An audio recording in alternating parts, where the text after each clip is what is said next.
Kevin James. I think Yes. three of you shined Thank you. in that stage. But internal, the LA City Attorney race, it's hard to predict. Do you do any internal polls? We did a poll back in December, actually. And how was it?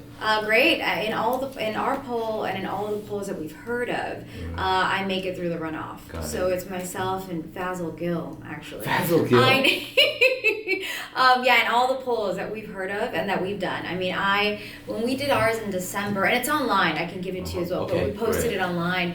I want to say, and don't quote me, I think he was at like 8%, I was at 7%. Kevin was right under, and then everybody else is polling at like 2 to 4%. Faisal Gill, I understand that he spends the most. I mean, he has the most money. And so that's and from what we've heard in other polls that my opponents have done, his percentage has gone up, but he's been the only one spending money, and obviously that's about to change. Okay, let's start the interview. Sure. Can you introduce yourself for our Korea Daily readers and also viewers as well? Sure. Should I look at the camera? Yeah, you can look at the camera and go back and forth. Yeah, however you like. Sure. Well, wonderful. My name is Marina Torres, and I'm a federal prosecutor. I've been a federal prosecutor most recently, and I'm running to be your city attorney. I'm trying to bring common sense and integrity and a functioning government back to the people of Los Angeles. I'm a child of 4 million documented immigrants. My parents came here from Mexico, and I was born here. So I'm first generation. I learned how to speak English in kindergarten. I still mess it up, okay. But it's something that I grew up worried about. But we grew up in poverty. We grew up working really hard to make it work. And in addition to that, having to be worried about my parents' deportation was always a concern. But we worked really hard. We believed, and I still believe, in the American dream. And I made it to Berkeley for undergrad. I did an AmeriCourse, like a fellowship, where I worked with migrant farm workers in Chicago. And then I got to Stanford Law School. And then I've been practicing law for about 15 years already, about half of it on the civil side at two of the most prestigious firms in the country, in LA and in Washington, D.C. I got to work for President Obama on DACA.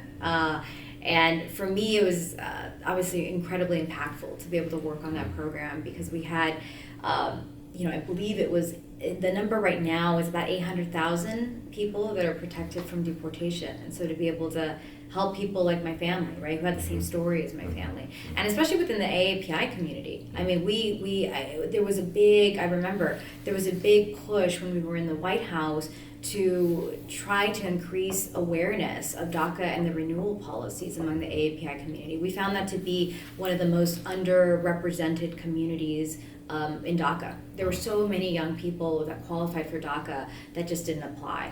And we didn't really have that problem in the Latino community, but in the AAPI community there was very much like a lack of education, hesitancy in coming forward, and trust, right? There was like a lack of trust in what the government was going to do. So I worked for President Obama for a couple of years, and then I joined the Department of Justice, where I've been a federal prosecutor since until recently, since focusing on the campaign. Both of your parents are now naturalized? So both of my parents have passed away, but they both, yes, my mom became a citizen. Oh, they both did. Mm-hmm. Okay, that's great. And you also touched upon your brother's story a little bit during the debate. Can you just kind of shortly mention that, how it motivated you to be a prosecutor? Yeah, that was a big one. When I had grown up, in a bad neighborhood. I went to public schools. Our graduation rate was, I think, 50% out of high school. It was not a good school. And I grew up in gang neighborhoods. This was back in the 90s when drive-bys were common. High schools have metal detectors too. I mean, some of them still do. And so that was kind of the environment that I grew up in. But again, I shared with you, I'm the oldest. I have two younger brothers who are not so young anymore. But the youngest, when I was my third year of law school, 6 months after my mom had passed away from breast cancer, he was arrested and charged and convicted, along with a group of individuals for armed robbery.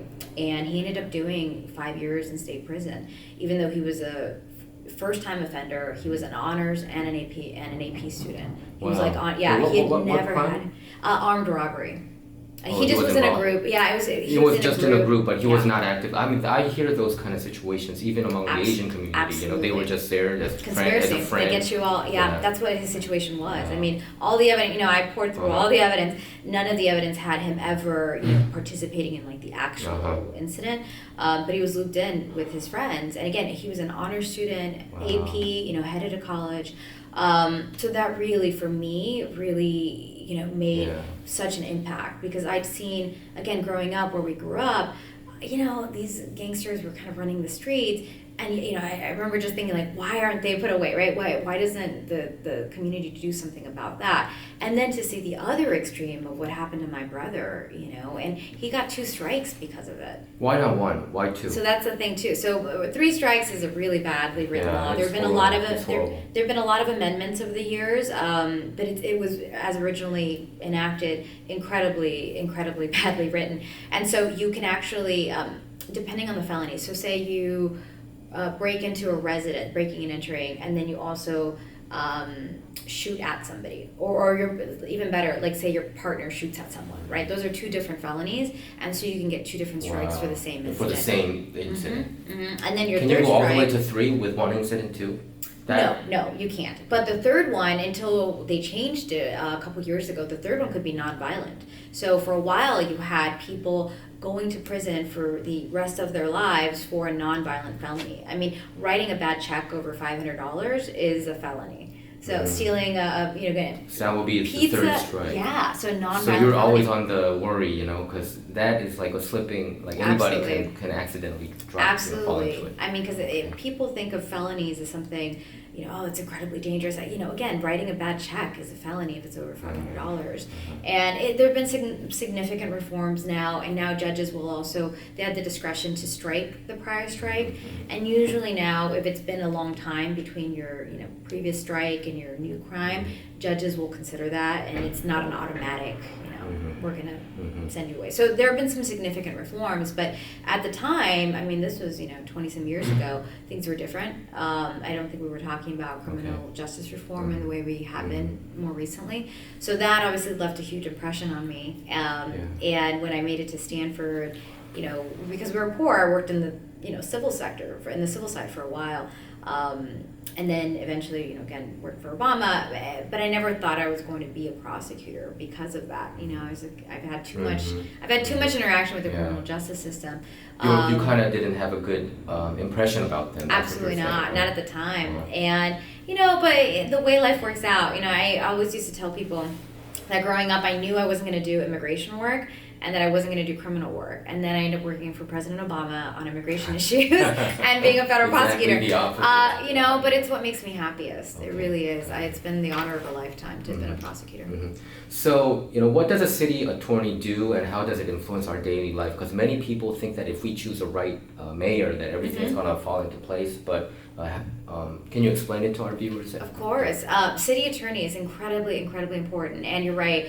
Oftentimes, people don't know what the city attorney does or who they are. I get asked all the time if I'm running, why I'm running against George Gascon, and I'm like, no, it's different. But most directly. And the reason why I'm running for city attorney is because the city attorney is really the prosecutor that's closest to the people in Los Angeles. So as federal prosecutor, I used to do, all these big money laundering cases, RICO cases, corruption cases. But those don't really directly impact people in the way the city attorney's office does. You think of quality of life crimes. So small business owners, who keep getting their windows broken in, and small thefts, right? Like things under $900. Things like that really impact, in my opinion, one's daily life. Those come under the criminal misdemeanor umbrella of the city attorney's office. And the city attorney is responsible for prosecuting the criminal misdemeanors within the city of Los Angeles, not including juvenile offenses, but that's that bucket. And then on the civil side, which is roughly half of the office, the city attorney's office is in charge of prosecuting cases on behalf of the city and also defending the city. So defending police officers when there's a lawsuit filed against them, but also filing lawsuits against polluters, for example. Or slumlords. That's another one. So being proactive, being aggressive, being fighting for people. And then I would say the third bucket is advising city council and advising the mayor Some of the, the litigation surrounding the homeless encampments, for example, that's an advisory position that the city attorney holds. I mean, they advise the city on whether to settle or not. And then I would say a fourth, but it's not an official responsibility of the city attorney's office. But I think that there is a kind of a fourth fuzzy bucket. And there, I would say, is really to be out in the community, to really be the face of the city attorney's office. And I think for a long time, we haven't had a city attorney that is comfortable coming to the different communities and saying, hey, this face is representing the city attorney's office, so that there's responsibility here, and I hear your concerns and I'm going to take them back with me, instead of sending a representative. So I think that that's a really important kind of fourth responsibility. There is a big wall between, I think, city attorney's office and the regular folks. I think so too. They don't even know their name. And absolutely. So I think there's something to be said about really just being much more active in the community, making sure people know who you are. Coming to community meetings, and making time for that. So why should the voters choose you, Marina Torres, over other candidates? Sure. So I'm the only prosecutor, the only federal prosecutor that is running. I think that the combination of my personal and professional experience really makes me the best person for the job. I've had a combination of civil, criminal, and political experience, and I think you need all of that to be a good city attorney. But I mentioned the professional experience, but honestly, my personal experiences too. I think really are the lens through which I view the job. It's the lens through which I view my responsibilities as a city attorney. Growing up in poverty, child of immigrants, really struggling and being able to really believing still in the American dream. I think that that's the story of a lot of Angelenos. That's the story of so many people here. I've been on the campaign now for about 2 years. I think I was the first one to announce, so I've been the longest one running. But I've had a long time to talk to people and to really hear people's concerns. And I do believe LA is in a crisis point. I think we need an aggressive litigator. I think not just any attorney's going to do, but I think somebody that is used to being in the courtroom, somebody that is used to fighting, that's not going to back down, that doesn't see herself as a politician, but sees herself as a prosecutor first, a prosecutor for the people of Los Angeles. We're also really viable. We've raised, I think, now over $400,000 on our own, and we're getting another 200. I think I need to pick it up today. Another 200,000 from the city in matching funds. All of the polls, ours included, have us making it through the runoff. So we're one of the top two. Obviously the top two make it through, and we're one of the top two that make it through. So I'm, viable. I think we've had an incredible success in getting some great endorsements. I was endorsed just recently by former Mayor Antonio Villaraigosa, Assemblywoman Wendy Carrillo, Congresswoman Annette Barragan, Congresswoman Linda Sanchez. We just, yesterday got the endorsement of the LA Sentinel, I think it's the LA area's oldest and largest African-American newspaper. So it's a broad coalition of people that have backed the campaign, because I think that it's reflective of the need and the hunger for change. And LA City Attorney's job is also drafting bills and ordinances too, right? That would be in the bucket of advising, I think, the city council. But yes, absolutely. Got it. Right now LA City Attorney's Office is involved in the DWP scandal, and it's huge. I think people are not really familiar with it because of the technicality of it. It was even hard for me to even catch up with this complete story. So can you explain to our readers the crux of the situation, and do you think current City Attorney Mike Feuer knew about it? I mean, you can comment on it, or at least how corrupt the city attorney's office is to let this happen in the first place. Yes, absolutely. So, and you're right. I mean, the technicalities are very intricate and very deep, and I read it a couple times, and it can be, hard to get your mind around. The Daily Journal broke the story, right? I believe so. And then I think, it's been covered in so many the LA Times. And I'll be candid, my friends are the ones prosecuting that case. Oh, okay. Got it. And these are, my old office is the one. It's a federal case, right? It's a federal case. So it's, it's at the U.S. Attorney's Office.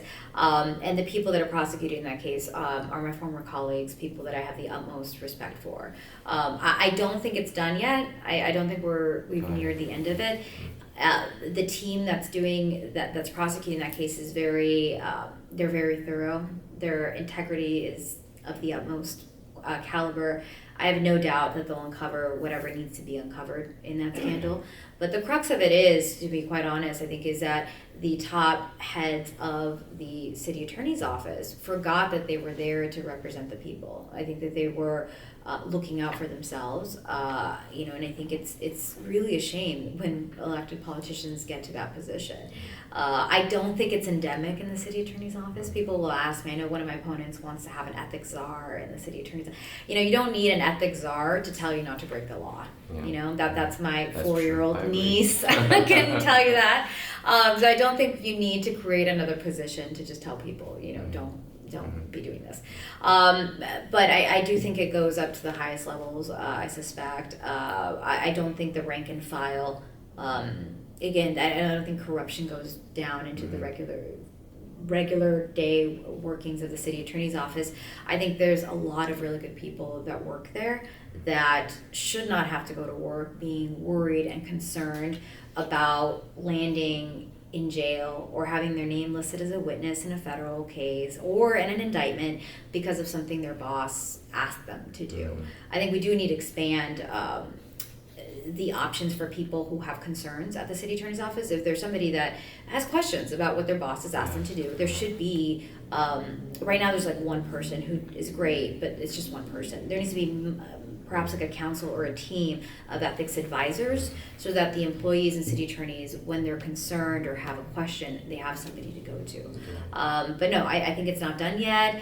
It was a very, very large case in the office. I would be surprised in any law firm of 500 or so attorneys if the heads of the office were unaware of, I think it was the second biggest case that was going on. I'd be surprised if there was no awareness. And if there was no awareness, that's a different concern. But concerns both ways. Got it. I want your thoughts on zero bail policy. We covered a lot about that situation, the smash and grab. A lot of local newspapers have covered it too. And the criticism has mounted against George Gascon, LA County attorney, right? LA County District Attorney. Yeah, a little bit confused. I want your thoughts on that situation. Sure, I'll preface it by saying on the federal side, what we do is money doesn't play a role. When we want to hold somebody because they're dangerous or because they're a risk of flight, we argue in front of the judge, and then there's an entity. It's called the pretrial, the pretrial services organization.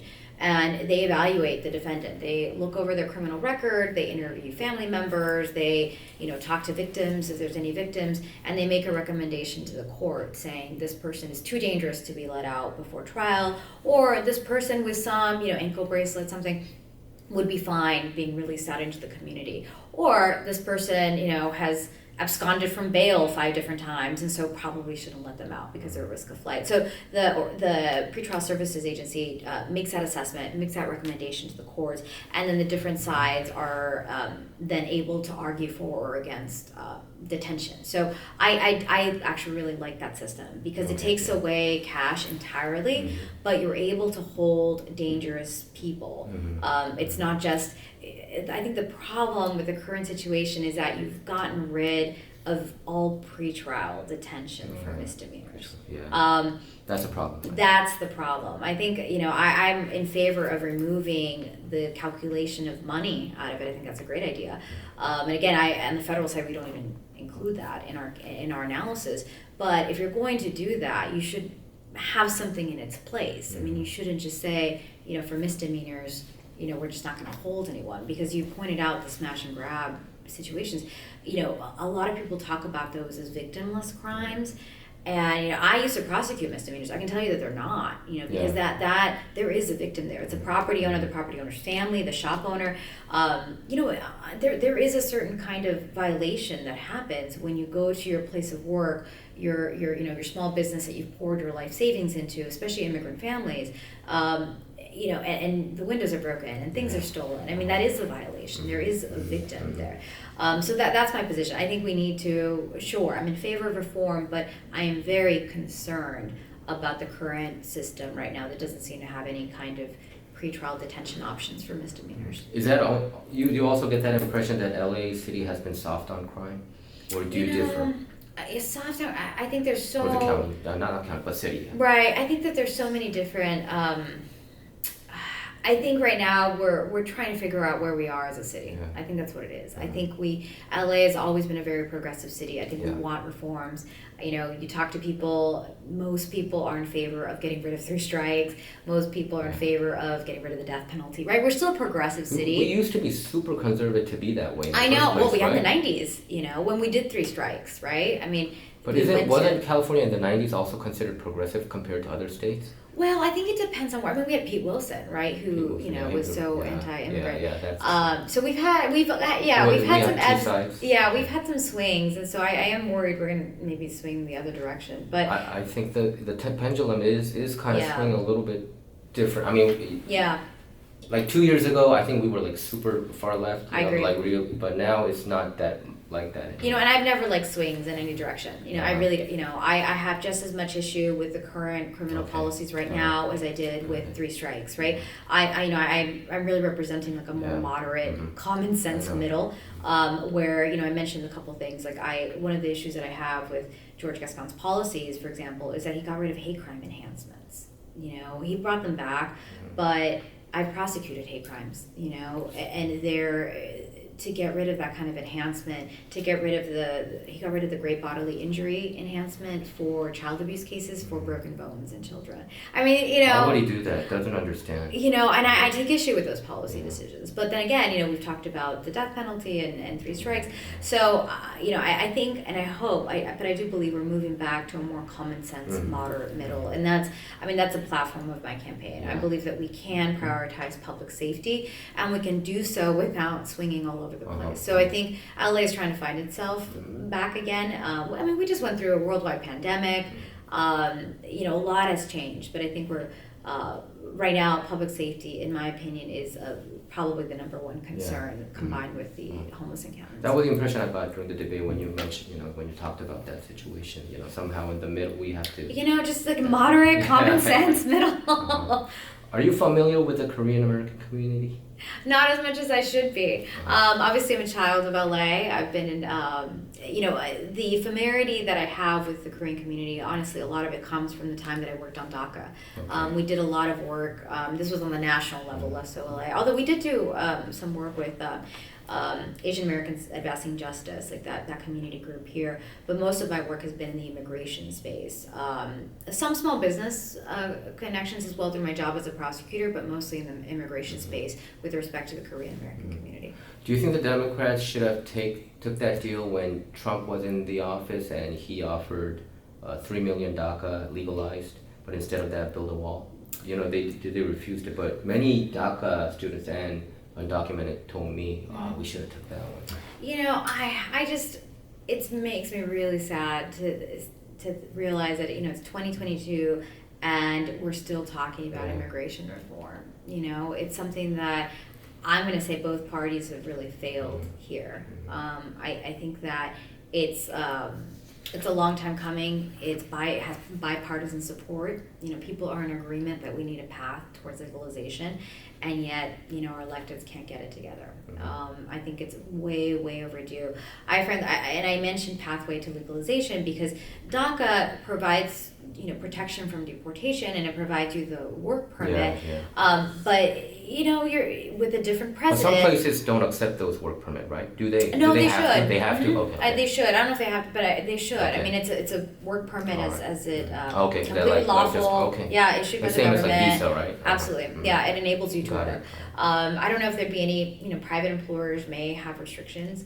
For example, like I know to work in the courts, you have to be like a U.S. citizen, I believe. Yes. Right? You have to have some legalization. But like FBI, CIA, you have to be right, citizen. right. So I can imagine there'd be some restrictions, but a work permit, I mean, it enables you to work, it enables you to pay taxes and be a contributing member of society. But I think that, you know, I think we are in a position now where we shouldn't be just happy with protection from deportation. We shouldn't just be happy with just a work permit, you know, especially for folks that have been here for a long time, again, contributing to society, creating small businesses, going to school. During COVID, we saw a lot of DACA people on the front lines, in the medical field, is helping out law enforcement. So I think it's undeniable, it's certainly nonpartisan, that we need immigration reform, and I think we should be really much further along in the path toward legalization. Mm-hmm. On your website it shows that you have taken down like a white nationalist fraudster preying on hundreds of distressed elderly and immigrant homeowners. Can you elaborate on this case, and can you also touch upon Asian hate crime that has been going on? Absolutely. So there's a press release actually in the DOJ website. I think it's on my LinkedIn. But that was one of my last big criminal jury trials that I did. And it was one of my favorites. I mean, it's kind of weird, but it was an older case. It's from about 2008, and it took place over in the Inland Empire. And it was this individual who had suspected white nationalist ties. It took place in California. Oh yeah, over in Riverside, if I remember correctly. And because of those ties, the case originated in like 2008, but we prosecuted it in, I want to say 2019. I could be wrong, but we prosecuted it more recently. You were a federal prosecutor for the California. In the Central District. Central District. Yeah. So Central District, including all of LA. It's all 7 different counties. So LA County up all the way to San Luis Obispo, all the way down until you get to San Diego. So 7 different counties. And that case in particular, it had been lingering in the national security section for a while because of the white nationalist ties, and eventually went to the fraud section, and eventually went to me. So by the time I got it, it was fairly old of a case, but we really wanted to prosecute. We had over 500 victims. Wow. It was this man who, at the peak of the foreclosure crisis, would during that time convince these people. He would convince these very distressed homeowners to buy into his scheme. And he would promise, like, we're going to save your house. We're going to file all these documents with the bank. I just need this much amount of money. And he had a whole elaborate scheme. And of course, nothing ever came of it. These individuals were out thousands of dollars, and in some instances actually lost their home. And so we had a wide variety of victims that testified at trial. I mean, everything you can think of. Several of the families had special needs kids, and they lost their home because they believed in this man. We had one woman who was a Guatemalan immigrant who had, come to this country and like saved up and got a couple of investment homes. She lost all those homes. She was actually living on a family's couch when we interviewed her. We had another woman who was going through chemotherapy for her cancer at the time this happened, and I think she nearly lost her home but didn't lose it. But these were the victims. These were the people that were impacted by this man's action. So we took it to court. It was, again, an old case, was fairly difficult, but we managed to secure conviction and get justice for the victims. I mean, I should say, they'll never get full justice, right, because of what they went through, and these individuals, some of whom lost their homes, aren't going to get their homes back. But I hope that we delivered some measure of justice in what we were able to do. Yeah, I mean, the world is really evil when you hear those kind of stories, right? Seeing those victims at trial, I mean, that when we interviewed several of those folks, I mean, it just, I just kept thinking, because we'd go to their homes and we'd, hear their stories, and I was like, I can't believe this is real, I mean, the families with special needs kids, like, who would, these are the most vulnerable of the most vulnerable, right? You're losing your home, you have a child that, you're struggling to pay for their care because they're special needs, and, you decide to prey on that family, Yeah. A lot of sob stories, right? You get to hear that. It gets you. I mean, but it honestly, it's why I do the job that I do, Yes.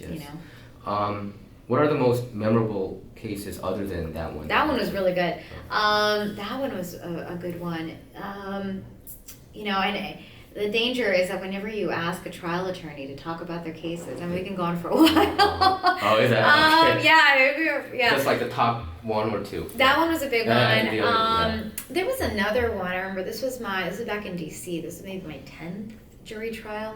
It was in DC. Okay. And it was a guy who had, and I remember this because at that point I was fairly experienced, and there was a guy who had assaulted. He was dealing drugs and had a gun on him as well, but he had assaulted my officers. And all of it was captured on body video. And at the time, because of the way the laws in DC were, we offered him an all misdemeanor. He was looking at 5 years mandatory minimum, right, if he took it to trial. But he was a first-time offender. He didn't have any criminal record, and that's something that I'm you always, I always consider. I always do.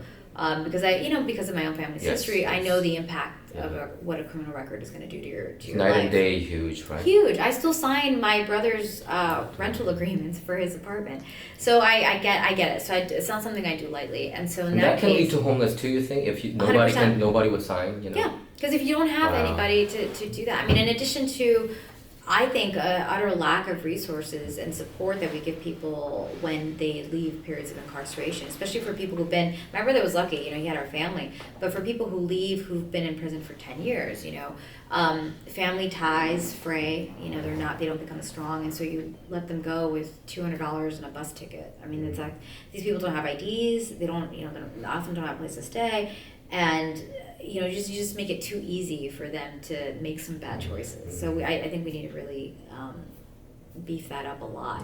But in that particular case, he didn't have a criminal record. So I was like, okay, keeping that in mind. And no, my officer did get hurt, but I remember thinking, okay, well, on balance, we're going to offer this plea agreement, and it was a all misdemeanor plea agreement, and we would have probably asked for some jail time, but the judge probably maybe wouldn't have given it. So, but it would have been misdemeanor, not the felonies he was facing, and he turned it down. And I remember, I was like, why? And he had a very good attorney. He had an attorney who had actually been the U.S. attorney for Rhode Island.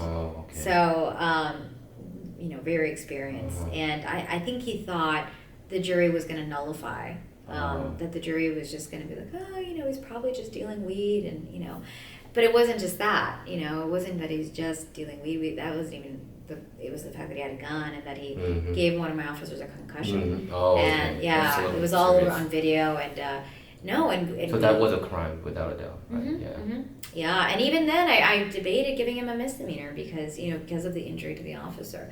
But that one is a memorable one because I was, even the judge, when he turned down the plea agreement, even the judge was like, sir, this is you're facing some really serious charges. Like, you understand that it's 5 years. 5 years. Mandatory. Like, if you get convicted, I can't do anything.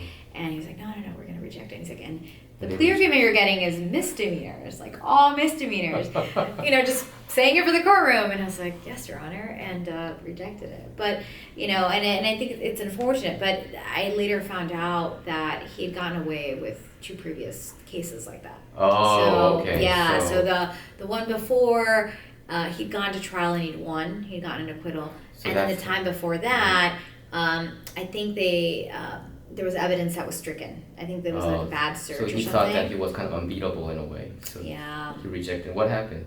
Oh, I got a conviction. Yeah. Yeah, and and again, I felt a little bad about it initially, but then I was like, this is his 3rd time, thinking he's going to do it a 4th, and thankfully no one got hurt, but during the scuffle with the officers, I mean, he reached for the officer's gun, and so thankfully, again, this could have been so bad in so many different ways, but I would say that was another memorable one that comes to mind. Got it. You talked about your family story. Do you think the United States government has purposely took advantage of the undocumented for decades, and for in one part they wanted them for lower wage, and in the other part probably politically use them somehow? What is your thought, since it's your family story? Yeah, I mean, look, immigrants are the backbone of this community, right, and of this country. There's no way that we would function as a society if it was not for the contributions of immigrants, and including the undocumented immigrants. Our economy depends on them, our society depends on them. Again, I mentioned before, it's nonpartisan. Everyone kind of agrees with that. LA, everywhere you go, people are like, yeah, we need immigrants. So I think with that, I think it's cowardly, that we haven't given these individuals a pathway to citizenship.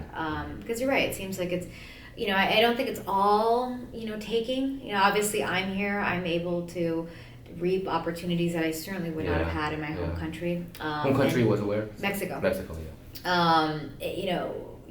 by do you go there every once in a while? Yeah, I go by about every year. Year. For the family members or? Well, it depends. So I used to actually teach Mexican prosecutors and Mexican judges trial skills before the pandemic. So I go, for work and teach them trial skills and and about our justice system, but also with family. I mean, I love my home country, so I do go back often. I think we went twice last year, and hopefully we'll go again this year. But I tell people I've leaped, I would say, more than one generation, right? Like if my family had stayed in Mexico, there's no way I would have achieved everything I've achieved. Stanford, Berkeley, prosecutor. There's no way. And I learned English in kindergarten, right? You don't get to do all that in one lifetime in a lot of countries. That's true. Right. So I think as much as I'm critical of how our country has treated immigrants, I do, these stories, like mine's not unique. It's a story of a lot of people, a lot of children of immigrants in this country. Were you always good at studying? Because you went to college when you were only 16 years Yeah. old, which means that you skipped grades. Yeah. That's funny you mentioned it. Yeah, I did. I forgot that was on the website. Yes. Honestly, for me, it was, my family didn't have much education. My mom, I think, finished grade school. No, she didn't even finish grade school. I think fifth grade. Right? Fifth grade was the highest she'd ever gone, and my dad was the same. But for me, growing up, education was the way out. The parents kind of emphasized that, or you just deliberately? No, my parents did. There just wasn't, there wasn't anyone around that, I don't come from a family of lawyers or doctors or anything, and where I grew up, there wasn't that easily seen. I just knew that education was going to be my way out. Like that was going to be how I got it. And my mom did too. To know, 16. That's right. And that was tough. I'm 16 years old. I was 18. Yeah, most people were. No, I started at Berkeley when I was 16. And that's top-notch school. Went to Berkeley, and then after that Stanford, right? Yeah. So I wanted to ask you about your thoughts on schools dumbing down. The education system has been controversial a little bit. Yeah. Even in San Francisco, they kicked out 3 school board members because they were, I think they were changing their standard to dumb down their. So it's like students who are ahead has to wait until the students behind catch up. Yeah. What is your thought on that? I know it's a little bit different from the city. No. And I'm glad you mentioned the 16-year-old thing because, part of why I was able to skip ahead, I skipped 7th grade. I never went to 7th grade. But part of the reason was, and this was a while ago, but when I was in 6th grade, 5th grade? I think it was 5th or 6th grade. I had a wonderful teacher who saw that everyone was operating at a different level. And for me at the time, I was really good at math. And she saw that, I was just breezing through the books, and there was another student, I still remember this, there was another student as well, and she believed that everybody should be supported where they were, and she had all of us kind of operating at different levels, and so because I had that encouragement, I went through all the books, and I remember I even before I finished 6th grade, I think I'd been done with high school basic math. Wow. Yeah. How old were you? I think at that point when I was done by 6th grade, I'd gone through. You didn't become a mathematician. I know. Instead, here I am. I know. I know. I don't know if it worked out or not. But I know. And so then when I did go to high school, I was able to start off in algebra and the more advanced courses. But that was my story, and I don't know if nowadays that's even possible. That's and that's my concern. And the Asian community, like you, are good at math. I mean, you know what I'm talking about. But so they are focusing on this issue. So I wanted to. It's ask, a concern. How do you see this? And especially again, and maybe I'm just too personally close to the issue, but for somebody for whom education was the way out, my parents had no money, so we went to the public library, and we checked out all the books, and that's how I became so good at studying and so good at school. And to really dissuade people from that, it makes me uncomfortable, right? To push people and say, I know you're reading so at this level, I know you're operating at this level, but we're gonna wait, again, especially for social mobility issues, right? Because it's in this country, education really still is one of the few ways that you can get out. And so you're telling that generation and maybe those kids, right, that this is their tool, but you're taking that tool away now. Did it socially affect you when you skipped grades? To be ahead, and then you had to make friends that are like a year older than you. I know in America it's a little bit different. In Asia they care a lot, but It wasn't a big deal? No, I wouldn't. Yeah, no, I wouldn't say it was a big deal. I mean, I would say maybe now, because I think I look younger than I am. I think now, especially when running for office, people are like, "Oh, how old are you?" I mean, that's the impression that many people would, I think, get, when you're in the grade stage, because you look kind of way younger than others. I know, and people tell me that it's a gift, that I don't look my age. I'm almost 40. But I would say that, I think people see me and think, oh, she must be straight out of law school. And, I've been, working for 20 some years, so I would say more on this end of things as opposed to when I was in school. Can you list some of your endorsements? You already did that, right? A couple, yeah. Yeah, okay. Can you also touch upon the AAPI hate crime? What is your thought on that? Yeah. Do you think, is it overblown? Like the media are kind of covering it too much. Some people have been saying, and that encourages people. Oh, hate crime, I don't think it's overblown. Kind of I don't think it's overblown at all. Like I said before, I think I had significant disagreement with the DA Gascon's elimination of the hate crime enhancement. Period. But even more so at a time when hate crimes, especially against the AAPI community, were going up. So no, I don't believe it's overblown.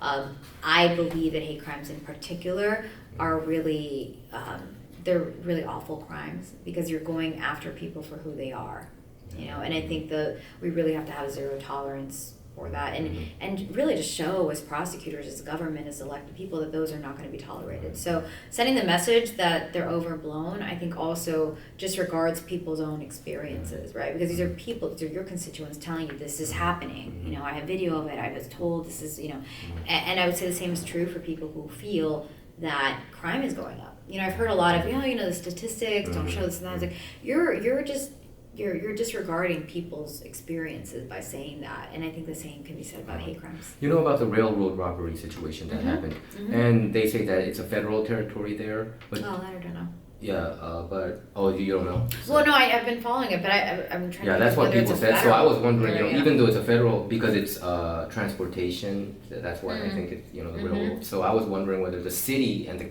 cities being a little bit more chaotic, aggressive, since as a past, I was wondering whether that is creating this kind of environment happening. Yeah, it's certainly a security issue. Because I remember hearing that the railroad, if they didn't do it, I think they were thinking about just going around Los Angeles. And that's businesses that again are leaving, jobs that are leaving. And so in addition to being kind of a security issue, I think it also becomes a business issue, and it becomes do we really want to be known as a city where you can't operate a safe business, where you can't, there's a concern that, your products, if they go through Los Angeles, are going to be, stolen. If there is an area for the city to do something, I would commit to doing it, because it's a real concern of mine where we are as a city right now. And this year on April 29th is going to be the 30th anniversary of LA riot. Now they call it LA civil unrest, and the Korean American community has been really targeted big time during and so it's like a big event for us. What is your thought on that, and is it preventable? I hope we don't see that again. I mean, I don't think we will. I think we are in a different stage of racial and ethnic relations in Los Angeles right now. That having been said, I mean, what led to that happening, that because I remember seeing it in the news. I remember living through it. That period of unrest. I see some of the same things now. The concerns about safety, the concerns about economic concerns, right? The cost of gas, even things like that. The difficulty in operating businesses. But I think right now, from what I can tell, I don't think it's as much racially motivated. I don't think that there's racial conflict, which is heartening to see. It's wonderful to see that there's much more unity, as a city. I think what people are unified in is their frustrations with the current elected officials, and less so different ethnic groups. Yeah. Okay. Hard to believe it's been 30 years already. Yeah, right? I know. It's 92. So I remember. Where were you? You were there in. I remember seeing it on the TV, and it was everything everyone could talk about. Where were you living at that time? I think I was living in the Pomona area. Oh, okay. Yeah, but not right here.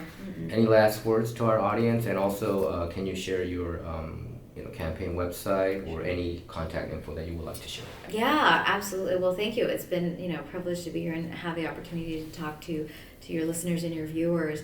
My platform as a federal prosecutor really is to prioritize public safety here in Los Angeles. I think we can do it coming from a moderate, common sense middle. That's really the platform of my campaign. Given my professional and my personal experience, I think that's frankly the biggest asset that I bring to the job. It's my upbringing as a child of formerly undocumented immigrants growing up in poverty, that made it, that the American dream still works. I grow concerned that it's getting harder for people, but I represent that. I represent that reality, and I'm not the only one. There's so many people in Los Angeles. This is the Los Angeles story, and I think it's an incredible time to have the next city attorney be that person, be so reflective of the experience of so many Angelenos. Because I think for a long time, we've had politicians at the head of that office. We have not had people that remember that they're there to represent us, right? That they're there to do a public service, to do the job. I think it's time to have a litigator, a prosecutor there to do a prosecutor's job. As I mentioned before, we're doing really well. We should be making it through the runoff. I think we'll be one of two people on the November ballot. God willing. I'd love to hear more from any of your readers. I think that there's a lot of concerns from within the Korean community that I've heard that really resonate. People asked me before. I got the question of do you feel that in different, because I live in El Sereno, which is like a largely Latino area. Although not always, but. Somebody asked me, do you feel that the concerns of people are different depending on where you live?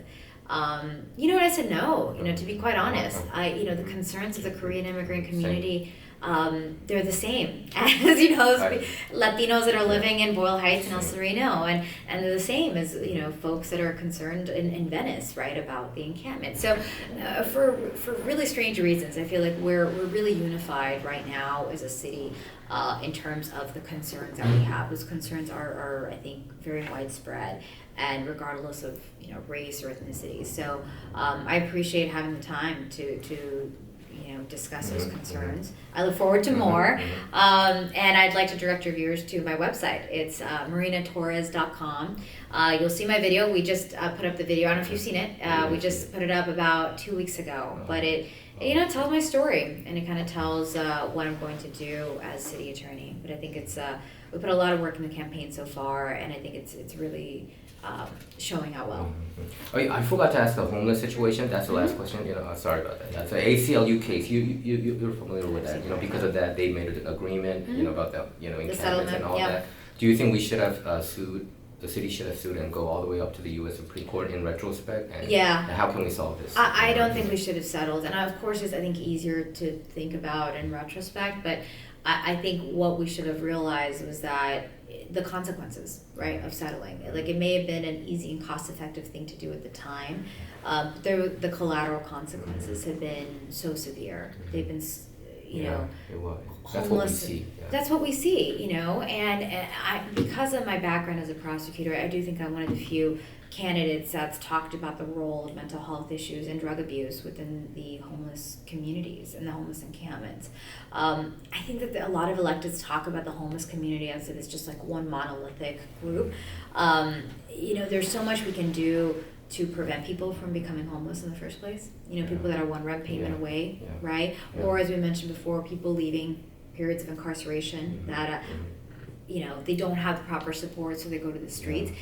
That bucket of people, it's the cheapest and fastest way to really prevent and eliminate homelessness. Then there's people that we don't even see, the kind of more invisible homeless population, and it's people that are living with family members, or couch surfing, or living in their cars, but are still working. They're still contributing, contributing taxes and those people we can help so easily. There have been so many studies done that if you get people within 6 months of them becoming homeless, you can get them out of homelessness really effectively, really inexpensively, and in most cases permanently. But if you wait until they've been on the street for a long time, I mean, it's a hard life. It becomes their lifestyle. Oh my right? God! And the amount of human suffering that we see in these encampments and that we see among the unhoused it's heart-wrenching. I mean, when I was a prosecutor, I was part of this big takedown that we did in Skid Row of a drug cartel. It was operating in Skid Row, and they would wait around until these unhoused individuals had their benefits, their government benefits. So they knew what day they'd all get their checks, and they'd wait around and they'd have all the drugs. And a lot of times they would actually conscript the homeless individuals into becoming drug couriers for them. Wow. Against their will. Yeah. You know, they don't want to do it. But they, it's so a drug cartel. In this drug industry. Absolutely. There's been a lot of violence in these encampments. Some of the encampments we've seen, there's human trafficking going on. Like it's really bad, and the unhoused individuals are the victims here, right? But the criminal component of it is there. I don't think we talk about it enough, but that's in a smaller section of the unhoused. But I think it's been a disaster the way our current electeds have handled the issue. We have put so much money into it. Triple H, 1.1 billion, I think. That's wasted. And it's all gone. It's all accounted for. The average is like 500,000. Some places 800,000. It's gone up now. Yeah, 800,000. And the audit. That's the final number, right? 800,000. Yeah, that was the most. And every audit we would go up because I was looking at both. Oh, so that's how it went up. So because it used to be, it used to be 500, and I remember. But that's already big. That's already big. I mean, any condo downtown is going to be like 400, 300,000, and here we are. Yeah, and it doesn't include services. That's the thing. It doesn't include food. It doesn't include wraparound mental health services. And we just pay more tax. It's insane. And honestly, for some of those, I'm not going to say all, but some of those individuals, it's a much more complex problem that you're not going to solve with just giving somebody housing on their own without services, without any connections to community groups. Like it's just not going to it's not going to work for everybody, because again, I think the homelessness community keeps getting portrayed as this monolith, but no, now as of the more recent audit, I think the average was like $800,000 a unit, and Ron Galperin, the current city controller, said in that audit, if we don't do anything, it's going to go up to 900,000 a unit or even $1 million. Wow. And so homelessness. Probably the next audit might show that. Yeah, and homelessness during that time has actually gone up 45%. It's gone up 45%. So no, I mean people are right to be angry. So I think we should. You know what I want? I want some kind of investigation of who benefited from. Oh yeah, I think there should be a criminal. I think there should be a criminal investigation into it. Absolutely. Yeah, I mean, I think many people are frustrated whenever we pay taxes and things get worse and worse. Yeah, and and the thing is, like, people in Los Angeles are empathetic. There's no lack of empathy. People want to see these people get help, these individuals on the street, right? No one is saying, put them all in jail. Like, we agreed to tax ourselves, I think overwhelmingly so. It's like, yes, we, here's some money, get these people some help, get these people housed, get these people, the help that they need. And to see more suffering, not less, and to see that nothing has been done, again, people have a right to be angry, and I think that they're going to come to the polls angry come June. Thank you very much, Marina, Thank you for for stopping having by. me. Good luck on your campaign.